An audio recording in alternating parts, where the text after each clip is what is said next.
It's hard to watch. Children circled a mother, then pinned her against a fence.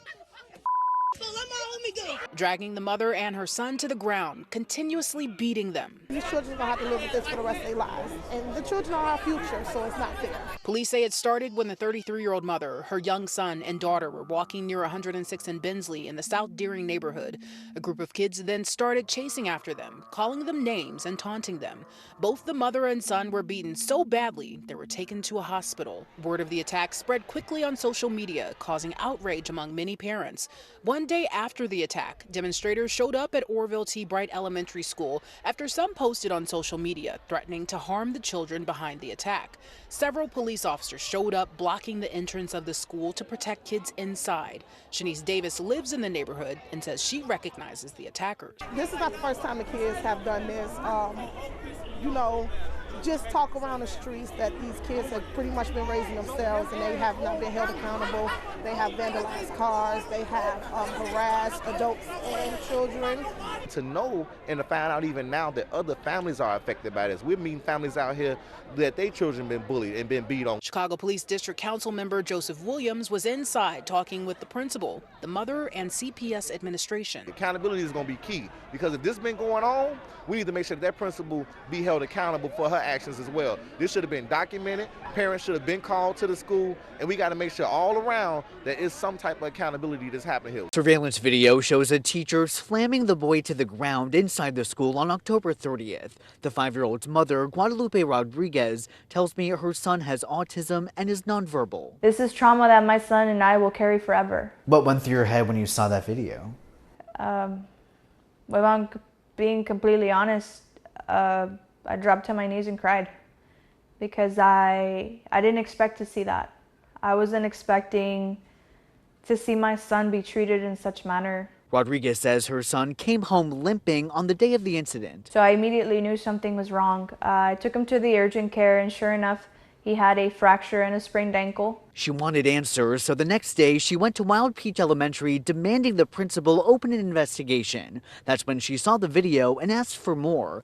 Footage from less than an hour before shows the same teacher dropping Rodriguez's son, and another video afterward shows a different teacher kicking the boy's hurt ankle, trying to get him to walk. My son was showing signs of distress, and not one teacher stopped to assess my son. Nobody cared. Columbia Brazoria ISD tells KHOU 11 that the 2 teachers involved were fired. Are you relieved that they've both been let go? Well, part of me is relieved, but I'm not satisfied with the way they're handling this at all. Neither of them are behind bars. They're still walking free. This letter from Wild Peach Elementary states that CBISD notified the Texas Education Agency about what happened and that the school district's police department reported the incident to the Brazoria County District Attorney's Office. The first grade teacher shot by her 6-year-old student at a Virginia elementary school took the stand Thursday in her civil trial against a former assistant principal, Ebony Parker, who's being sued for $40 million. Attorneys for Abby Schwerner called an expert witness on school administration who said Parker was warned at least 4 times and had a duty to act. Take action. Get the kid secured. Search, call law enforcement, alert the principal. There are many things that needed to be done, and none of those were done at that time. The defense said the teachers should have taken action. They were the first responders. The 2023 shooting left Schwerner with gunshot wounds to her hand and chest. Schwerner's lawyers introduced body camera footage and police scene photographs into evidence Wednesday. What's your name? Abby. I thought I had died. What did you see right before you were shot that day on January 6, 2023? The look on the student's face is a large memory that I have. Schwerner's attorneys calling to the stand a psychiatrist who testified Schwerner has suffered post-traumatic stress disorder. She has everyday reminders, permanent physical scars, reminding her of that particular day. The trial could set a precedent, holding school officials accountable for a school shooting. I'm Sherelle Hubbard reporting. Wow, it's just absolutely just gut-wrenching. It's appalling. Mayor Brandon Johnson following a day of high emotion at this far Southside school.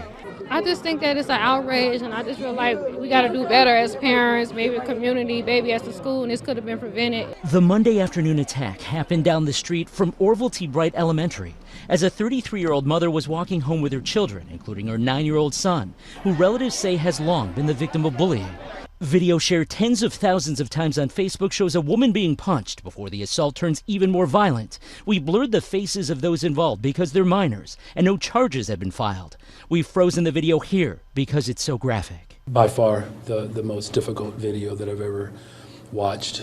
The pain and the suffering that family endured was quite horrific. That's crazy. Kids is fighting adults.